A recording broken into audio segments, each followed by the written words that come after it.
SSTVಯಲ್ಲಿ ಜಾಹೀರಾತು ನೀಡಲು ಈ ನಂಬರಿಗೆ ಸಂಪರ್ಕಿಸಿ.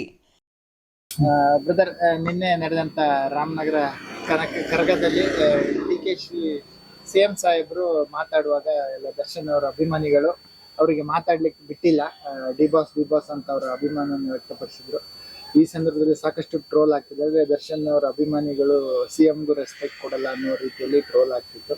ಬಟ್ ಇದಕ್ಕೆ ಒಬ್ಬ ಅಭಿಮಾನಿಯಾಗಿ ನೀವೇನ್ ಹೇಳ್ತೀರಾ ಆ ವಿಚಾರದ ಬಗ್ಗೆ? ಬ್ರೋ ಹಾಯ್, ನನ್ನ ಹೆಸರು ದೇವು ಅಂತ, ಅಪ್ಪಟ ಡಿ ಬಾಸ್ ಅಭಿಮಾನಿ. ಸೊ ಅದೇ ನಾನು ನೋಡಿದೆ ಸೋಷಿಯಲ್ ಮೀಡಿಯಾದಲ್ಲಿ ತುಂಬ ಟ್ರೋಲ್ ಆಗ್ತಾ ಇದೆ. ಫಸ್ಟ್ ಆಫ್ ಆಲ್ ಇದ್ರ ಬಗ್ಗೆ ನಾವು ಏನು ಮಾತಾಡೋಕ್ಕೆ ಆಗಲ್ಲ. ಯಾಕೆಂದರೆ ನಾವು ಇವಾಗ ಡಿ ಬಾಸ್ ಅವರು ಅಲ್ಲಿ ಒಳಗಡೆ ಇರೋದ್ರಿಂದ ನಾವು ಅವ್ರ ಬಗ್ಗೆ ಏನು ಮಾತಾಡೋ ಅಂಥ ಒಂದು ಪರಿಸ್ಥಿತಿಲಿ ಇಲ್ಲ. ಯಾಕೆಂದರೆ ಅಭಿಮಾನಿಗಳೆಲ್ಲ ನಾವು ತುಂಬ ನೋವು ತುಂಬ ಮನಸ್ಸಿಗೆ ಆಗ್ಬಿಟ್ಟಿದೆ. ಬಟ್ ವೇದಿಕೆ ಅಂತ ಬಂದಾಗ CM ಆಗಿರ್ಬೋದು ಅಥವಾ ಯಾವುದೇ ಒಂದು ವ್ಯಕ್ತಿ ಗಣ್ಯಾದಿ ವ್ಯಕ್ತಿಗಳಾಗಿರ್ಬೋದು, ಯಾರೇ ಗಣ್ಯರಿದ್ರೂ ನನ್ನ ಪ್ರಕಾರ ಎಲ್ಲರೂ ರೆಸ್ಪೆಕ್ಟ್ ಕೊಡಿ, ಓಕೆನಾ? ಒಂದು ವೇದಿಕೆಗೆ ನಿಮ್ಮ ಅಭಿಮಾನ ಇರುತ್ತೆ, ಹೌದಪ್ಪ. ಇವಾಗ ನಾನು ಡಿ ಬಾಸ್ ಅಭಿಮಾನಿ ಅಂತ ಹೇಳ್ಬಿಟ್ಟು ಅಂತ ಕಿರ್ಚಾಡೋದು ಬೇಡ. ನಮ್ಮ ಅಭಿಮಾನ ಏನಿದ್ರು ಮನ್ಸಲ್ಲಿ ಇರಬೇಕು. ಯಾರು CM ಬರಲಿ ಇಲ್ಲ ಮಂತ್ರಿಗಳು ಯಾರೇ ಒಬ್ರು ಬಂದ್ರು ಅವ್ರಿಗೆ ರೆಸ್ಪೆಕ್ಟ್ ಕೊಡೋಣ. ಯಾಕೆಂದ್ರೆ ನೀವು ಕೂಗೋದ್ರಿಂದ ಅರ್ಚಾಡೋದ್ರಿಂದ ಡಿ ಬಾಸ್ ಅವರಂತೂ ಆಚೆಗೆ ಬರಲ್ಲ. ಬಟ್ ಕಾನೂನು ಅಂತಕ್ಕದ್ದಿದೆ, ಅಲ್ಲಿ ಯಾರು ಬರ್ತಾರೆ ಅವರಿಗೆ ರೆಸ್ಪೆಕ್ಟ್ ಕೊಡೋಣ.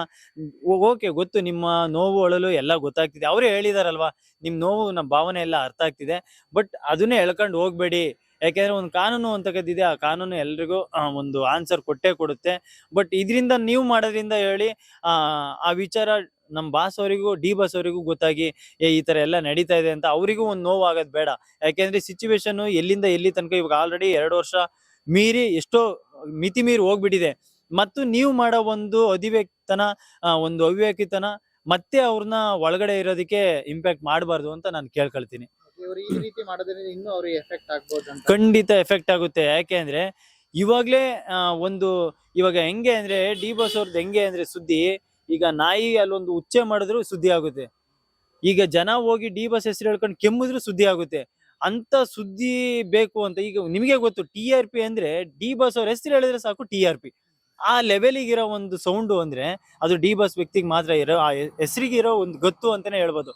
ಸೊ ಹಂಗಿರುವಾಗ ಡಿ ಬಾಸ್ ಅವ್ರ ಹೆಸರನ್ನ ಎಲ್ಲೂ ವೈಯಕ್ತಿಕವಾಗಿ ತಗೊಳ್ಳೋದು ಬೇಡ ಅಂತ ನಾನು ಹೇಳ್ತೀನಿ. ಯಾವುದೇ ವೇದಿಕೆ ಇರ್ಬೋದು, ಸಂಭ್ರಮ ಆಗಿರ್ಬೋದು, ಏನೇ ಇವಾಗ ನೀವು ಗೊತ್ತಾ, ಎಲ್ಲೇ ಯಾವುದೇ ಒಂದು ಫಂಕ್ಷನ್ ಮಾಡ್ಲಿ, ಎಲ್ಲೇ ಒಂದ್ ಕಡೆ ಒಂದೇ ಒಂದು ಸೌಂಡು ಅಂದ್ರೆ ಅದು ಡಿ ಬಾಸ್ ಅಂತ.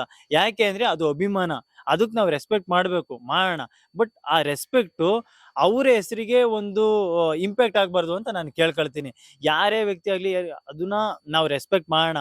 ಯಾಕೆಂದ್ರೆ ಅವರೊಬ್ಬ ನಮ್ಮ ಹೆಮ್ಮೆಯ CM ಅಂತಾನೆ ಹೇಳ್ಬೋದು. ಅವರ ಒಂದು ಸ್ಥಾನಕ್ಕಾದ್ರೂ ನಾವು ರೆಸ್ಪೆಕ್ಟ್ ಕೊಡೋಣ.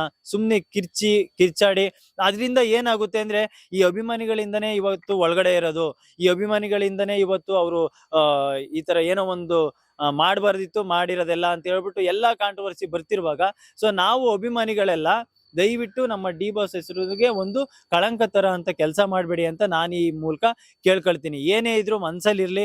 ಯಾಕೆಂದ್ರೆ ಲಾ ಅನ್ನೋದೊಂದಿರುತ್ತೆ, ಆ ಲಾ ಒಂದಲ್ಲ ಒಂದಿನ ಕಾಲಯ ತಸ್ಮಯನ ಗೊತ್ತಾಗುತ್ತೆ. ಇವಾಗ ನೀವೇ ಹೇಳಿದ್ರಿ, ಮನೆ ದಿನ ಯಾರು ಜೀವಾವಧಿ ಶಿಕ್ಷೆ ಆದ್ರೂ ಸಹಿತ ಹೊರಗಡೆ ಬಂದಿದ್ದಾರೆ. ನಮ್ಮ ಬಾಸ್ ಅವರು ಏನೂ ಒಂದು ಅವರು ಅಪರಾಧಿ ಸ್ಥಾನದಲ್ಲೇ ಇಲ್ಲ. ಬರೀ ಒಂದು ಏನಪ್ಪಾ ಅಂದ್ರೆ ಒಂದು ಆರೋಪಿ ಪಟ್ಟ ವಹಿಸ್ಕೊಂಡಿದ್ದಾರೆ ಅಷ್ಟೇ. ಅವರಿಗೆ ಬೇಲಾಗಿಲ್ಲ ಅಂದ್ರೆ ಎಲ್ಲಿಂದ ಎಲ್ಲಿ ತನಕ ಹೋಗ್ತಿದೆ ನಮ್ಮ ಸಮಾಜದಲ್ಲಿ? ಹಂಗಾರೆ ಸರ್ಕಾರ ಇಲ್ವಾ? ಹಂಗಾರೆ ಕಾನೂನು ಅಂತ ಕದ್ದಿಲ್ವಾ ಅಂತ ನಾನು ಕ್ವಶನ್ ಮಾಡ್ತೀನಿ, ಓಕೆನಾ? ಸೊ ಹಿಂಗಿರುವಾಗ ನಾವು ಮಾಡೋ ಒಂದು ಅವಿವೇಕತನ, ಉಗ್ದೇತನ, ಈ ಕಿರ್ಚಾಡಿ ಪಚಾಡಿ ಡಿ ಬಾಸ್ ಹೆಸರೆಲ್ಲ ಹೇಳ್ಕೊಂಡು ಎಲ್ಲಾ ತರನು ಇದ್ ಮಾಡಿದ್ರೆ ಇನ್ನೂ ಸ್ವಲ್ಪ ಅವ್ರು ಹೊರಗಡೆ ಬಿಡಲ್ಲ, ತುಂಬಾ ಕಷ್ಟ ಆಗುತ್ತೆ. ಇನ್ನೂ ಸ್ವಲ್ಪ ಅದರಿಂದ ಎಫೆಕ್ಟ್ ತುಂಬಾ ಆಗುತ್ತೆ ಅಂತ ಕೇಳ್ಕೊಳ್ಳೋಕೆ ಇಷ್ಟಪಡ್ತೀನಿ.